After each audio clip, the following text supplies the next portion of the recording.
Friends, कैसे हैं आप सभी? आशा करता हूँ बढ़िया होंगे। देखिए, आज हम एनसीईआरटी का चैप्टर 16 दैट इज लाइट इसको डिस्कस करें। देखो, लाइट क्या होता है? लाइट आपको पता है, हमें इतनी चीजों से लाइट मिलती है। जो हम ट्यूबवेल हमारा घर में लगा हुआ है, ट्यूबलाइट है या सन है, इनसे हमें रोशनी मिलती है। रोशनी को ही हम लाइट कहते हैं। लाइट क्या है? इसी के कारण हम हर एक चीज को देख पाते हैं। देखो भाई, अगर लाइट नहीं होगी ना, हम किसी चीज को देख नहीं पाएंगे। लाइट, में घर की लाइट की नहीं बात कर रहा हूँ, जो मेन उसके अंदर लाइट होती है, सन से भी हमें मिल रही है, ट्यूबलाइट से भी हमें मिल रही है, बल्ब से भी हमें मिल रही है, दैट इज लाइट। ठीक है। अब अगर लाइट नहीं होगी, आप उस ऑब्जेक्ट को नहीं देख पाएंगे। सपोज करो, लाइट नहीं होगी तो आप ऑब्जेक्ट को देखोगे कैसे? वो आपको ऑब्जेक्ट दिखेगा ही नहीं। ठीक है ना। मान लो कोई ऑब्जेक्ट है, आपने आपके दिमाग में आता होगा, आप उसको देखते कैसे हैं? वो ऑब्जेक्ट आपको कैसे दिख रहा है?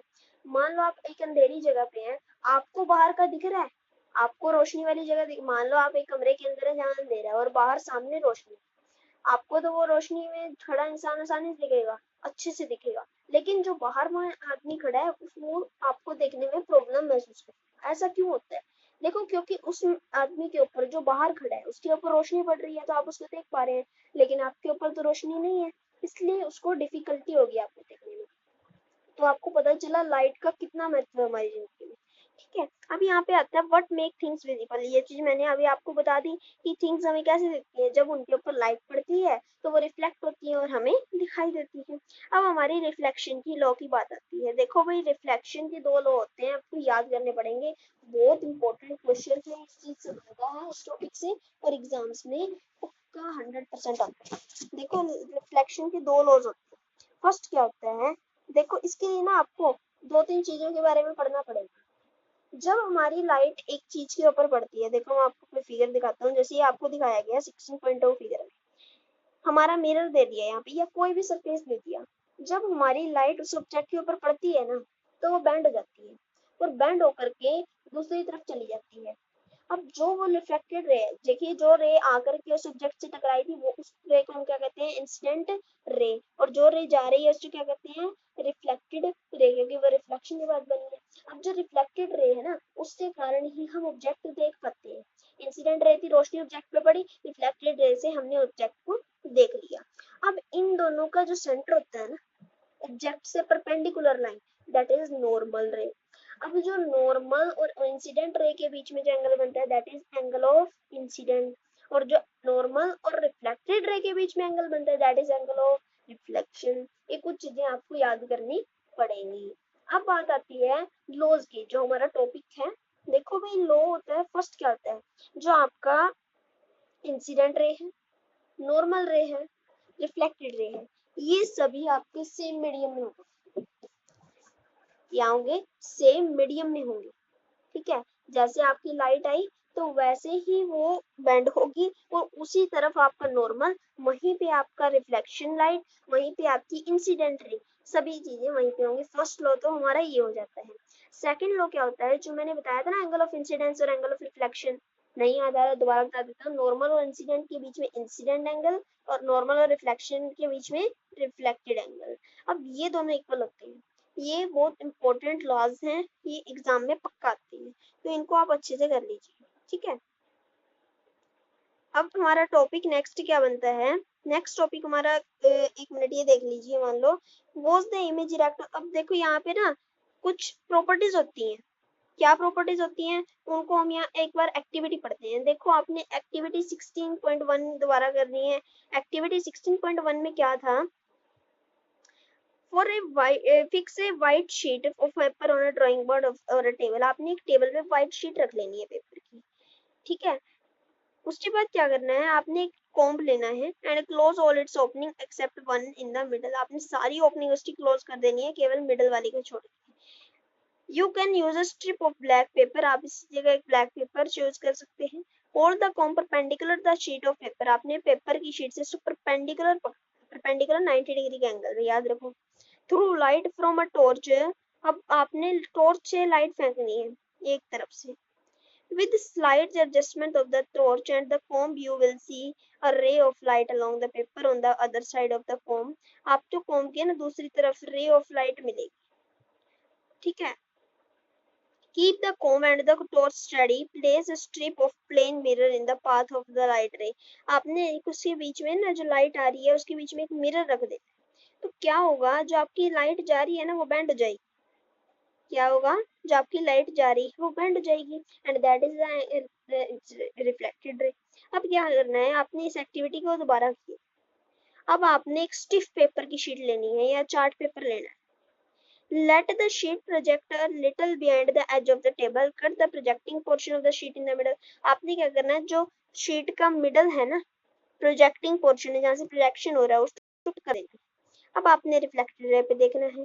मेक श्योर क्या श्योर करना है कि जो रिफ्लेक्टेड रे है extend to the projected portion, paper का जो प्रोजेक्टेड पोर्शन है ना वहां तक जाए।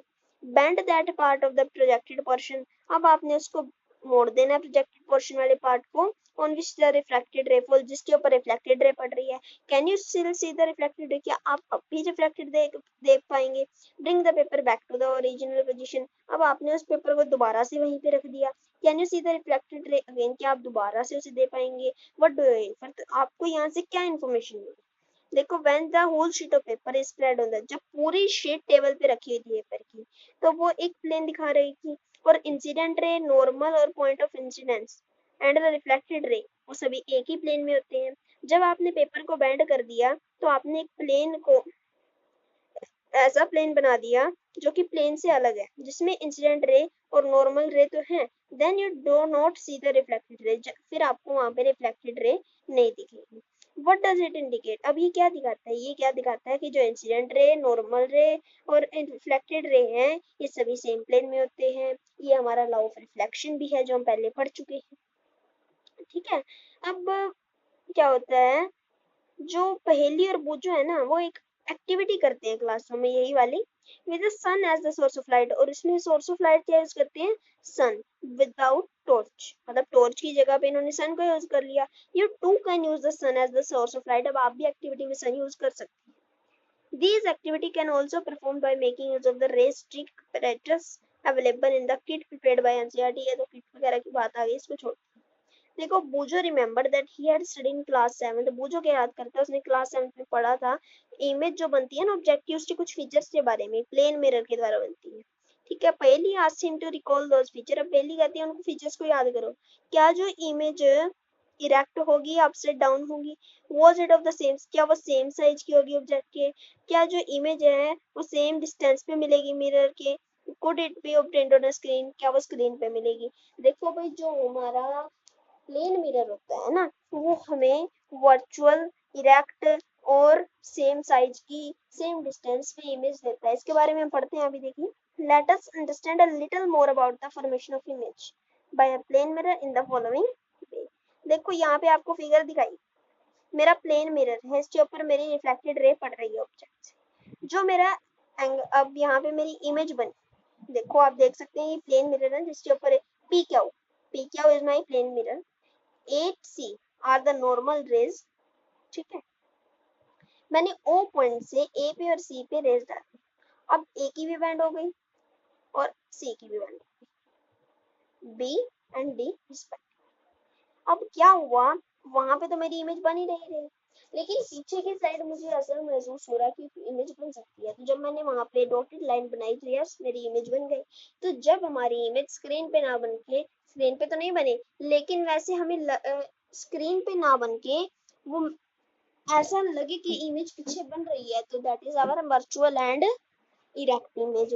वर्चुअल के साथ इरेक्ट नहीं मिलते, याद रखना। अगर हमारी इमेज रियल है, स्क्रीन पे बन रही है, तो उसके साथ तो हमारा इरेक्ट हो, सॉरी इन्वर्टेड होगा, लेकिन अगर वर्चुअल है तो उसके साथ इरेक्ट होगा। अब हमारी जो इमेज बनेगी वो नीचे की तरफ बनती है, ये भी याद रखो। You may recall that in an object formed by a mirror, the left of the object appear on the right and the right appear on the left is known as lateral inversion। देखो, जो चीज आपकी left में थी वो right में दिखेगी, जो राइट में थी वो लेफ्ट में, इसको हम क्या कहते हैं, लेटरल इन्वर्जन। अब आता है रेगुलर या डिफ्यूज रिफ्लेक्शन। रिफ्लेक्शन दो टाइप की आ गई, एक हो गया रेगुलर और एक हो गया डिफ्यूज। देखो, डिफ्यूज वाले को ना हम रेगुलर भी कह सकते हैं, ये भी याद रखना है। ठीक है, अब रेगुलर रिफ्लेक्शन क्या होता है, जब हम एक स्मूथ सरफेस से रिफ्लेक्शन करते हैं ना, जैसे मिरर हो गया, तो उसको तो हम रेगुलर कहते हैं। ठीक है। और जब सभी पैरेलल रेज एक प्लेन से रिफ्लेक्ट हो, प्लेन सरफेस से रिफ्लेक्ट होती हैं और पैरेलल नहीं होती, तो इस रिफ्लेक्शन को हम क्या कहते हैं, डिफ्यूज रिफ्लेक्शन कहते हैं। मान लो ये वाला था, यहाँ पे इरेगुलर सरफेस था, तो जो आपकी रिफ्लेक्टेड रेज थी ना वो पैरेलल नहीं है, इंसिडेंट तो पैरेलल है लेकिन रिफ्लेक्टेड पैरेलल नहीं है। लेकिन जो नीचे वाला केस है ये वाला 16.8 फिगर, यहाँ पे आपकी सभी लाइंस इंसिडेंट भी और रिफ्लेक्टेड भी पैरेलल है। तो यहाँ पे हमारा कौन सा सरफेस है, रेगुलर, और रेगुलर में हमारी कौन सी रिफ्लेक्शन होगी, रेगुलर रिफ्लेक्शन। ठीक है। नेक्स्ट टॉपिक हमारा आता है reflected light can be reflected again. क्या जो लाइट पहले से रिफ्लेक्ट हो चुकी है वो दोबारा रिफ्लेक्ट हो सकती है? देखो आप याद करो, आप बार्बर की शॉप पे जाते हो बाल कटवाने के लिए, हेयर कट करवाने के लिए, अच्छे अच्छे हेयर स्टाइल बनवाते हो वहां पे। अब क्या होता है, आपके ना एक आगे मिरर लगा होता है और एक पीछे मिरर लगा होता है। जब आप सामने वाले मिरर में देखते हो तो आपको अपने पीछे पीछे पीछे पीछे बहुत सारी इमेजेस दिखाई देती है। वो क्या होता है, देखो जब आपके जो फेस है पहले मिरर में पड़ा लाइट के कारण, वहां से लाइट स्ट्राइक हुई और पीछे वाले मिरर पे गई, वहां से फिर लाइट स्ट्राइक हुई आगे वाले मिरर पे आई। इस तरह बार बार लाइट स्ट्राइक होती जा रही है। वो पहले वाले मिरर के लिए इंसिडेंट होती जा रही है, दूसरे के लिए रिफ्लेक्टेड, फिर इंसिडेंट, फिर रिफ्लेक्टेड, फिर इंसिडेंट, फिर रिफ्लेक्टेड। इस तरह से आपका पूरा चलता जा रहा है। और जितनी बार वो आपको दिख रही है इंसिडेंट रिफ्लेक्ट, उतनी इमेजेस आपको दिख रही है। तो इस तरह से आपकी मल्टीपल इमेजेस बन जाती है।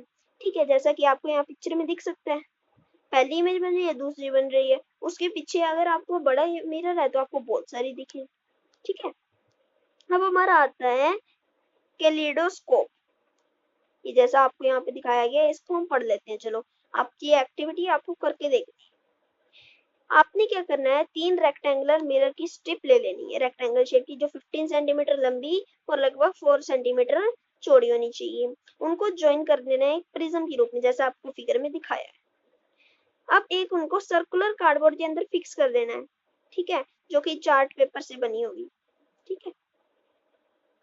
अब आपने क्या श्योर करना है कि जो ट्यूब है ना वो थोड़ी सी मिरर स्ट्रिप से लंबी होनी चाहिए। एक तरफ से तो आपने उसको बंद कर देना है कार्डबोर्ड डिस्क से, उसके अंदर एक सेंटर में होल कर देना है, जिससे कि आप उस चार्ट पर देखेंगे, वरना देखेंगे वहां से। To make the disc durable, अब ड्यूरेबल बनाने के लिए आपने क्या करना है, paste piece of transparent plastic sheet, एक ट्रांसपेरेंट प्लास्टिक शीट आपने क्या करनी है, कार्डबोर्ड डिस्क के अंदर लगा देनी है। एट द अदर एंड, अब दूसरी तरफ मिरर को टच करते हुए एक सर्कुलर प्लेन ग्लास प्लेट लगानी है। अब उसके ऊपर छोटे छोटे कलर्ड ग्लास मतलब रंग बिरंगे ग्लास, कैसे जैसे टूटी हुई चूड़ियां ले सकते हैं आप, उनको रख दी। उस एंड को भी एक ग्राउंड ग्लास प्लेट से कवर कर दी। अब आपको वहां पे क्या दिखेगा, जो आपका कैलिडोस्कोप है वो रेडी है। जब आप उस होल के अंदर देखोगे ना तो आपको अलग अलग पैटर्न दिखेंगे ट्यूब में, जो कि एक इंटरेस्टिंग फीचर होगा कैलिडोस्कोप। अब देखो, एक इंटरेस्टिंग फीचर होता है कैलिडोस्कोप का, वो क्या होता है, you will never see the same pattern again, आपको एक ही पैटर्न दोबारा नहीं दिखेगा, हर बार आपको अलग पैटर्न दिखेगा। Design of wallpaper and fabric, जो वॉलपेपर और फैब्रिक के डिजाइनर्स होते हैं ना और आर्टिस्ट होते हैं, वो कैलिडोस्कोप्स का यूज करके करते हैं अलग अलग आइडियाज लेने के लिए, ताकि वो नए नए पैटर्न बना सकें। अब आपको एक टॉय को अट्रैक्टिव बनाने के लिए आप उसको एक कैलिडोस्कोप से रैप कर सकते हैं कलर्ड पेपर के अंदर। ठीक है। अब एक और एक्टिविटी आ गई, यहाँ पे आप देख सकते हो किस तरह से आपने डिस्पर्जन किया लाइट का। इस एक्टिविटी को आप पढ़ लेना। इसके बाद हमारा आता है सनलाइट व्हाइट और कलर। जो सन की लाइट होती है वो व्हाइट होती है, कलर होती है। क्लास 7th में आपने पढ़ा कि जो सनलाइट होता है ना वो व्हाइट लाइट होती है। यू ऑल्सो लर्न, आपने ये भी पढ़ा कि इसके अंदर 7 कलर होते हैं। तो अब आपके लिए एक एक्टिविटी है 16.7 शोइंग, क्या दिखा रही है वो, कि जो सनलाइट है ना उसके अंदर अलग अलग कलर होते हैं। अब हमारी आंखों के अंदर क्या है, what is inside our eyes? We see things only when light coming from them enters our eye. हम कभी एक चीज को देख सकते हैं जब उसकी तरफ से लाइट आ रही है हमारी आंखों के अंदर जाती है। आई एक ऐसा मोस्ट इंपॉर्टेंट सेंस ऑर्गन है जिससे हम कोई चीज देख सकते हैं। It is therefore important to understand structure and working. अब लाइट को समझने के लिए जरूरी हो जाता है कि हम हमारी आई के स्ट्रक्चर और उसकी वर्किंग को भी समझें। जो आई होता है ना उसके अंदर एक रफली स्फेरिकल शेप होती है। उसकी कैसी शेप होती है, स्फेरिकल शेप होती है, मतलब पूरी स्फेरिकल तो नहीं कह सकते लेकिन कुछ हद तक स्फेरिकल। जो आउटर कोट होता है आई का वो व्हाइट होता है, जो कि बहुत टफ सख्त होता है, so that it can protect, ताकि वो जो आपकी आई के अंदर है ना उसको बचा सके किसी एक्सीडेंट से। इट्स ट्रांसपेरेंट फ्रंट पार्ट, अब जो इसका आगे ट्रांसपेरेंट सा पार्ट होता है ना फ्रंट, उसको हम क्या कहते हैं, कॉर्निया कहते हैं। जैसे कि आपकी इमेज की फिगर आ गई।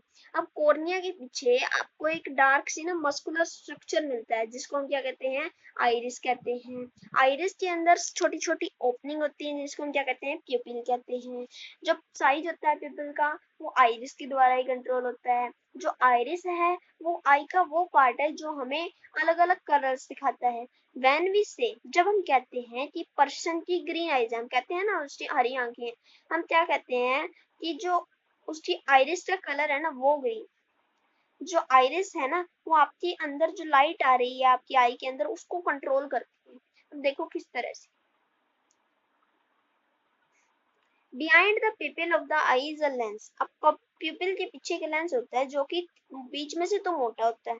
What kind of lens is thicker at the centre, अब कौन सा लेंस आपका जो सेंटर से थिक होता है, हाँ जी, कौन सा लेंस थिक होता है सेंटर से, ठीक है नहीं मोटा, convex lens. Recall what you learned about lenses in class 7, आपने 7th क्लास में लेंसेज के बारे में पढ़ा होगा। दो टाइप के लेंस होते हैं, convex and concave. Convex lens बीच में से मोटा और साइडों में से पतला, कॉन्केव लेंस बीच में से पतला और साइडों में से मोटा। Lens focuses light on the black of the I, back of the I sorry. जो लेंस होता है ना वो लाइट को आई के बैक में फोकस करेगा एक लेयर पे, जिसको हम क्या कहेंगे, रेटिना। रेटिना के अंदर बहुत सारी नर्व सेल्स होती है। जो सेंसेशंस होती है ना felt by the nerve cell की द्वारा आती हैं, वो ब्रेन तक जाएंगी ऑप्टिक नर्व से। अब दो तरह के सेल होते हैं, कॉन्स जो कि सेंसिटिव होते हैं ब्राइट लाइट के लिए, और रोड्स जो सेंसिटिव होते हैं डिम लाइट के लिए। Beside cone sense colour at the junction of uh, at the junction of the optic nerve and the retina। अब जहाँ पे ऑप्टिक नर्व और रेटिना मिलते हैं वहां उसको हम जंक्शन कहेंगे। There are no sensory cell, वहां पे सेंसरी सेल नहीं होते, तो उस जगह पे जो विजन है वो पॉसिबल नहीं है। This is called the blind spot, तो उस स्पॉट को हम क्या कहेंगे, ब्लाइंड स्पॉट, क्योंकि वहां कुछ दिखेगा नहीं। Its existence can be demonstrated as follows. अब यहाँ पे आपको ये एक्टिविटी दी गई है, आप ये पढ़ सकते हैं। The impression of an image does not vanish immediately from the retina. It persists there for about 1/16th of a second. अब एक जो इमेज आपने देखी ना वो आपको एकदम से पता नहीं चलती, उसके लिए आपको कितना टाइम लगता है, 1/16 सेकेंड लगता है। कितना टाइम, 1/16 सेकेंड, तो आप सोच भी सकते हैं कितना कम टाइम है, एक सेकेंड का 16 ठीक है। So if still images at a moving object are flashed on the eye at a rate faster than 16 per second, and the eye perceives the object as moving। अब तभी जो अगर आपके मान लो 16 से ज्यादा इमेजेस को एक सेकंड के अंदर लाया जाए, सपोज कीजिए 16 सेकंड के सॉरी 16 इमेजेस को एक सेकंड के अंदर शो किया जाए तो क्या हो, उसी को तो हम वीडियो कहेंगे। आपको पता है वीडियो के अंदर क्या होता है, वीडियो के अंदर क्या होता है, 16 से ज्यादा इमेजेस को एक सेकंड में अंदर शो किया जाता है। अब हमारी आई का क्या प्रॉब्लम है कि जो 1/16 सेकंड है उसको एक इमेज शो देखने में लगता है। अब जब 16 इमेजेस उस एक सेकंड के अंदर आ गई तो हमें कैसे दिखेगी, वीडियो की तरह दिखेगी। कैसी दिखेगी, वीडियो की तरह दिखेगी। अब जब movies that we see are actually a number of separate pictures in proper sequence, जो मूवीज हम देखते हैं ना वो बहुत सारी पिक्चर्स का ही तो एक ग्रुप होता है, बहुत सारी पिक्चर्स होती हैं। They are made to move across the eye usually at the rate of 24 picture per second. उनको जो है ना 16 पर सेकंड की जो स्पीड है उससे भी ज्यादा 24 पिक्चर पर सेकंड की स्पीड पे दिखाया जाता है, तो हमें वो कैसी दिखती है, मूविंग पिक्चर जैसी दिखती है, ठीक है। Nature has provided eyes with eyelid. अब नेचर ने क्या किया है, हमें आईलिड्स के साथ आईलिड्स दी है हमें आईज के साथ, ताकि हमारे आंख के अंदर कोई ऑब्जेक्ट ना जा सके। आईलिड्स जो है ना also shut out light when not required, जब हमें आंख लाइट नहीं चाहिए ना तो हम आंखों को बंद कर लेते हैं। अब वो कैसे होता है, अगर आईलिड ना होती तो हम आंखों को बंद ही ना कर पाते और लाइट तो हमारी आंखों के अंदर जाती ही रहती, ठीक है। Eye is such a wonderful instrument that it can see distant objects as well near objects clearly. Why एक इतना अच्छा इंस्ट्रूमेंट है कि वो ना डिस्टेंट ऑब्जेक्ट्स को भी पास के ऑब्जेक्ट की तरह ही आसानी से देख सकते हैं। देखो भी जिसकी आंखें नॉर्मल है मैं उसकी बात कर रहा हूँ, अब जिसको दूर की नजर कमजोर हो गई उसका तो क्या कह सकते हैं, क्या उसको तो चश्मे के साथ ही दिख पाएगा। The minimum distance at which the eye can see object distinct varies with age. The most comfortable distance at which one can read with a normal eye is about 25 centimeter. देखो भाई, एक कंफर्टेबल डिस्टेंस होता है जिससे आप पढ़ सकते हैं नॉर्मल आई से, वो कितना होता है 25 सेंटीमीटर का, ठीक है। Some person can see near object clearly but cannot see distant objects so clearly. अब कई बार कुछ लोग होते हैं उनको ना पास के ऑब्जेक्ट तो आसानी से दिख जाते हैं, दूर का साफ नहीं दिखता। और कुछ लोगों को क्या होती है, पास का नहीं दिखता, दूर का आसानी से दिख जाता है। Why with suitable corrective lenses these defect of the eye can be corrected. अब कुछ lenses के साथ जो है इसको सही किया जा सकता है, ठीक है ना, सही किया जा सकता है। कई बार क्या होता है, जब बूढ़े हो जाते हैं ना तो जो आई साइट है वो फोगी सी हो जाती है। तो ये क्यों होता है, जो आई लेंस होता है ना वो क्लाउडी हो जाता है, ऐसा होता है। तो क्या कहा जाता है कि ये इंसान को क्या है, कैटरेक्ट, क्या है, cataract. There is a loss of vision. अब लोगों को ना देखने में लॉस हो जाता है, विजन उनका कम हो जाता है, कई बार तो एक्सट्रीमली सेवर, बहुत कम हो जाता है। It is possible to treat this effect. अब इस डिफेक्ट को सही करना भी पॉसिबल है। जो ओपेक्यू लेंस है ना is removed and a new artificial lens is inserted. जो ओपेक्यू लेंस होता है ना आपके अंदर, उसको तो रिमूव किया जाता है और नया आर्टिफिशियल लेंस डाल दिया जाता है। जो मॉडर्न टेक्नोलॉजी है ना उसने इस प्रोसीजर को सेफ भी बना दिया है, सिंपल भी बना दिया है। अब टॉपिक आता है आईज की केयर। इस टॉपिक को हम नेक्स्ट वीडियो में डिस्कस करेंगे, नहीं तो वीडियो बहुत लंबा हो जाएगा, पहले वीडियो बहुत लंबा हो चुका है। तो इसके लिए इतना ही, थैंक यू।